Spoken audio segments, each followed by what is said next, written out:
നമസ്തേ ബച്ചോ. ഹിന്ദി പ്രേമി മണ്ഡലത്തിൻ്റെ ഇന്നത്തെ ക്ലാസ്സിലേക്ക് നിങ്ങൾക്ക് എല്ലാവർക്കും സ്വാഗതം. ക്രിസ്മസ് പരീക്ഷ അടുത്തു വരികയാണ്. ഇന്ന് 7ാം ക്ലാസ്സിൽ ചോദിക്കാൻ സാധ്യതയുള്ള ഏതാനും ചില ചോദ്യങ്ങളെ നമുക്ക് പരിചയപ്പെടാം. ഈ പരീക്ഷയ്ക്ക് കഴിഞ്ഞ ടേമിൽ പഠിക്കാനുണ്ടായിരുന്ന പാഠങ്ങളിൽ നിന്ന് 1-2 ചോദ്യങ്ങൾ ചോദിച്ചേക്കാം.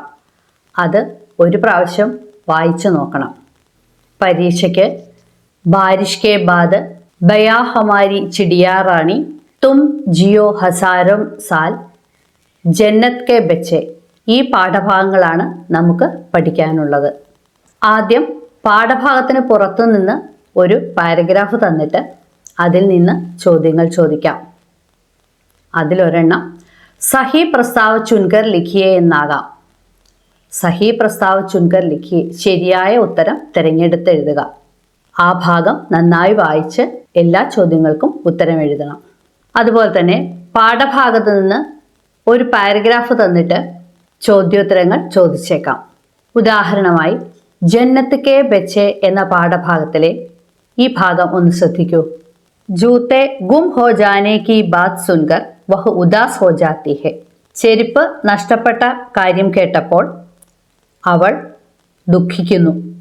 पर यह सोचकर कि घर में तो नए जूतों के लिए पैसे तो है नहीं और जूते गुमने की बात जानकर अली को सजा मिल सकती है, वह अपने अम्मी अब्बू को कुछ नहीं बताती. പക്ഷേ പുതിയ ചെരുപ്പ് വാങ്ങിക്കാനുള്ള പൈസ ഇല്ലെന്നതും ചെരുപ്പ് നഷ്ടപ്പെട്ടതുകൊണ്ട് അലിക്ക് ശിക്ഷ ലഭിക്കുമെന്നതും ചിന്തിച്ച് അവൾ അമ്മയോടും അച്ഛനോടും ഒന്നും പറയുന്നില്ല. ഈ ഭാഗത്തു നിന്ന് ഏതൊക്കെ ചോദ്യം ചോദിക്കാമെന്ന് നോക്കാം. ഗും ഹോന, ഇതിൻ്റെ അർത്ഥം ചോദിക്കാം. അപ്രത്യക്ഷ ഹോന, അപ്രത്യക്ഷമാവുക. ഈ ഭാഗത്ത് നിന്ന് ഒരു ഡയറി ചോദിക്കാം. അലിയുടെയോ സാറയുടെയോ? സാറയുടെ ഡയറി ചോദിക്കാനാണ് കൂടുതൽ സാധ്യത. നമുക്കൊന്ന് നോക്കിയാലോ. ഒരു ഡയറി എഴുതുമ്പോൾ എന്തൊക്കെ വേണമെന്ന് നമ്മൾ പരിചയപ്പെട്ടതാണ്.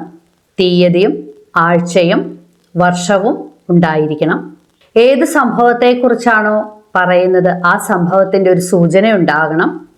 ആ സംഭവം നടന്നതുകൊണ്ട് ഡയറി എഴുതുന്ന ആൾക്കുള്ള വിചാരങ്ങൾ അതും അതിലുണ്ടാകണം.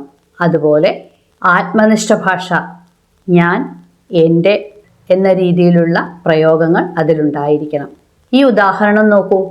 ചെരുപ്പ് നഷ്ടപ്പെട്ടതുകൊണ്ട് സാറയുടെ മനസ്സിലുണ്ടായ വിചാരങ്ങൾ, ഇതാണ് ഡയറി ആയിട്ട് ഇവിടെ എഴുതേണ്ടത്.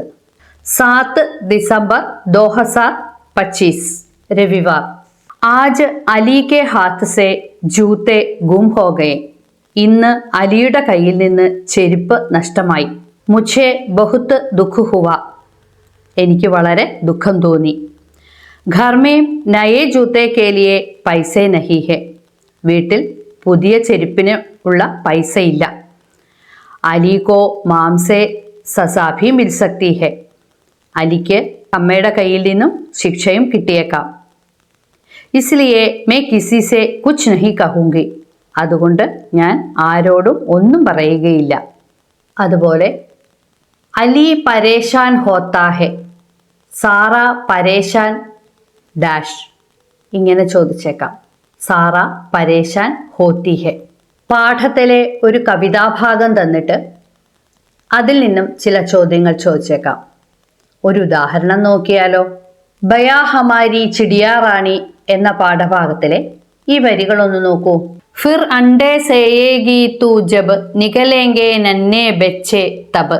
മുട്ടകൾ പുറത്തു വരുമ്പോൾ നീ അടയിരിക്കും. ഹം ആക്കർ ബാരി ബാരി സേ കർ ലേങ്കെ ഉൻകി നിഗരാനി, ഞങ്ങൾ ഊഴം വച്ച് അവയെ സംരക്ഷിക്കും. ഈ പാഠഭാഗത്തു നിന്നും ആശയം തന്നിട്ട് വരികൾ കണ്ടെത്താൻ ചോദിച്ചേക്കാം. ബയാക്കെ ബച്ചോങ്കി നിഗരാനി ഹം ബാരി ബാരി സേ കരേങ്കെ, പക്ഷിയുടെ കുഞ്ഞുങ്ങളെ ഞങ്ങൾ ഊഴം വച്ച് നോക്കും. ഈ അർത്ഥം വരുന്ന വരികൾ ഏതാണെന്ന് പറയാമോ? ഹം ആക്കർ ബാരി ബാരി സേ കർ ലേങ്കെ ഉൻകി നിഗരാനി. ഇതിൽ നിന്നും ചേരുംപടി ചേർക്കാൻ ചോദിച്ചേക്കാം.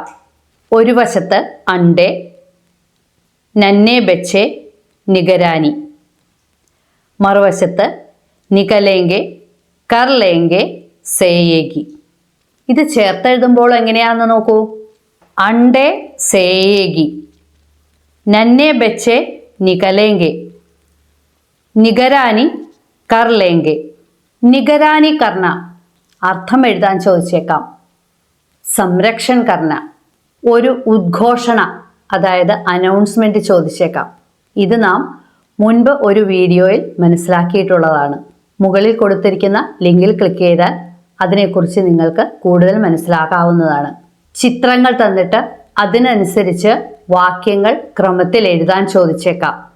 പാഠഭാഗത്തു നിന്നുള്ള ഈ പ്രവർത്തനം നമ്മൾ മുൻപ് ചെയ്തതാണ്. അത് മനസ്സിലാക്കാനായി മുകളിലുള്ള ഈ ലിങ്കിൽ ക്ലിക്ക് ചെയ്ത് നോക്കൂ. നമുക്ക് വേറൊരു ഉദാഹരണം നോക്കാം. ബച്ചെ ബാരിഷ് മേ ഖേൽത്തെ ഹെ, കുട്ടികൾ മഴയത്ത് കളിക്കുന്നു.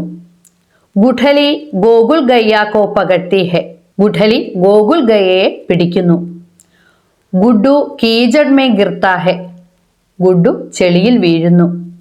ഗുഡ്ഡു അവർ ഗുഠലി ചാന്ദനി കെ പേട് കെ നീച്ചെ ഖേൽത്തെ ഹെ, ഗുഡ്ഡുവും ഗുഠലിയും നന്ദ്യാർവട്ട മരത്തിന് താഴെ കളിക്കുന്നു.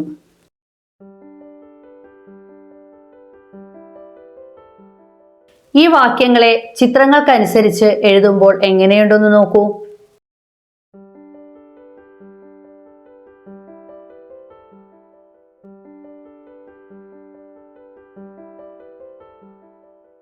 അതുപോലെ കഥാഭാഗത്തിലെ വാചകങ്ങൾ തന്നിട്ട് ക്രമപ്പെടുത്തി എഴുതാനും ചോദിച്ചേക്കാം. കഥാഭാഗങ്ങൾ നന്നായി വായിച്ച് നിങ്ങൾക്കിത് എഴുതാൻ സാധിക്കും. ഏതെങ്കിലും ഒരു വിഷയത്തെപ്പറ്റി പോസ്റ്റർ ചോദിച്ചേക്കാം. ജന്നത്ത് കെ ബച്ചെ എന്ന പാഠഭാഗവുമായി ബന്ധപ്പെട്ട് നമ്മൾ ഒരു പോസ്റ്റർ ചെയ്തിട്ടുള്ളതാണ്. ആ പ്രവർത്തനം കാണാനായി നിങ്ങൾ ഈ ലിങ്കിൽ ക്ലിക്ക് ചെയ്ത് നോക്കൂ. ഒരു പോസ്റ്ററിൽ എന്തൊക്കെ ഉണ്ടാവണം? പരിപാടിയുടെ പേര് ഹെഡിങ് ആയിട്ട് എഴുതണം. പരിപാടി നടക്കുന്ന സ്ഥലം, സമയം, തീയതി ഇതെല്ലാം വ്യക്തമായിട്ട് എഴുതണം. കൂടാതെ പോസ്റ്റർ ആകർഷകമായിരിക്കണം. ചോദ്യത്തിൽ ഉദ്ഘാടകനെ കുറിച്ച് പറയുന്നുണ്ടെങ്കിൽ അതും പോസ്റ്ററിൽ നിങ്ങൾ ഉൾപ്പെടുത്തണം. ഏറ്റവും അവസാനം സബ്കാ സ്വാഗത് എന്നും എഴുതണം. ഇതിന് ഒരു വ്യക്തമായ ഔട്ട്ലൈൻ വേണം. ആകർഷകമാക്കാനായി കളർ പെൻസിൽ കൊണ്ടുപോകണം. ഈ പ്രവർത്തനം വന്നാൽ നിങ്ങൾ നന്നായി എഴുതുമല്ലോ അല്ലേ? അതുപോലെ ഈ വാക്കുകൾ ഒന്ന് ഓർമ്മിച്ചു വെക്കണം. ജൽ പാനി, പക്ഷി ചിടിയ, പങ്ക് പർ, ടഹനി ഡാൽ, കഥ കഹാനി.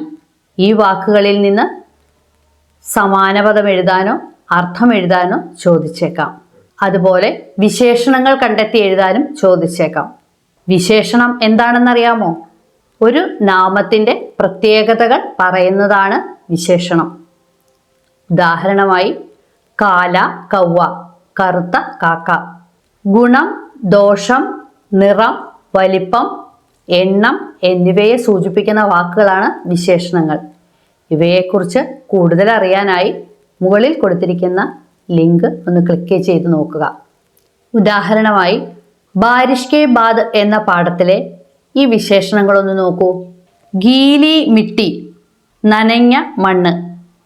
ബർസാത്തി നാലെ, മഴയത്തുണ്ടാകുന്ന തോട്. ലാൽ കീട, ചുവന്ന പ്രാണി. ഛോട്ടാ മേണ്ടക്, ചെറിയ തവള. പത്തേക്കി നാവ്, ഇല കൊണ്ടുള്ള വള്ളം. കാല മുഹ്, കറുത്ത വായ്. ഇതുപോലുള്ള വിശേഷണ പദങ്ങൾ ചേരുംപിടി ചേർക്കാൻ ചോദിച്ചേക്കാം. നിങ്ങൾ നന്നായി എഴുതുമല്ലോ. ഒരു ബർത്ത്ഡേ കാർഡ് തയ്യാറാക്കാൻ ചോദിച്ചേക്കാം. ഉദാഹരണമായി ജിയോ ഹസാരം സാൽ എന്ന പാഠവുമായി ബന്ധപ്പെട്ട് ഒരു ബർത്ത്ഡേ കാർഡ് തയ്യാറാക്കിയാലോ? ഒരു ബർത്ത്ഡേ കാർഡിൽ എന്തൊക്കെ ഉണ്ടാകണം? ആദ്യം തന്നെ നല്ല ആകർഷകമായിരിക്കണം അല്ലേ? പിറന്നാൾ ഉള്ള ആളിനെ വിഷ് ചെയ്യുന്ന ഒരു വാചകം ഉണ്ടായിരിക്കണം. നിങ്ങളുടെ പാഠത്തിൻ്റെ പേര് തന്നെ അതാണ്, തും ജിയോ ഹസാരോം സാൽ. അല്ലെങ്കിൽ എന്തെഴുതാം? ജന്മദിൻ മുബാരക് ഹോ, ജന്മദിൻ കി ബധായിയ എന്നൊക്കെ എഴുതാം. ആരെയാണോ നമ്മൾ വിഷ് ചെയ്യുന്നത് ആ ആളിനെ അഭിസംബോധന ചെയ്ത് വേണം എഴുതാൻ. പ്യാരെ മിത്ര, പ്യാരി മാം എന്നൊക്കെ അഭിസംബോധന ചെയ്യാം. മിക്കവാറും സുഹൃത്തുക്കൾക്ക് ബർത്ത്ഡേ കാർഡ് എഴുതാനായിരിക്കും പറയുക. പ്യാരേ മിത്ര, പ്യാരേ ദോസ്ത് എന്നൊക്കെ എഴുതാം. ആശംസ പറയുന്ന വാചകങ്ങളുടെ താഴെയായിട്ട് നിങ്ങളുടെ പേരെഴുതണം. തുമാരാ മിത്ര, തുമാരാ ദോസ്ത് എന്നിട്ട് നിങ്ങളുടെ പേരെഴുതണം. ഒരു ഉദാഹരണം നോക്കൂ.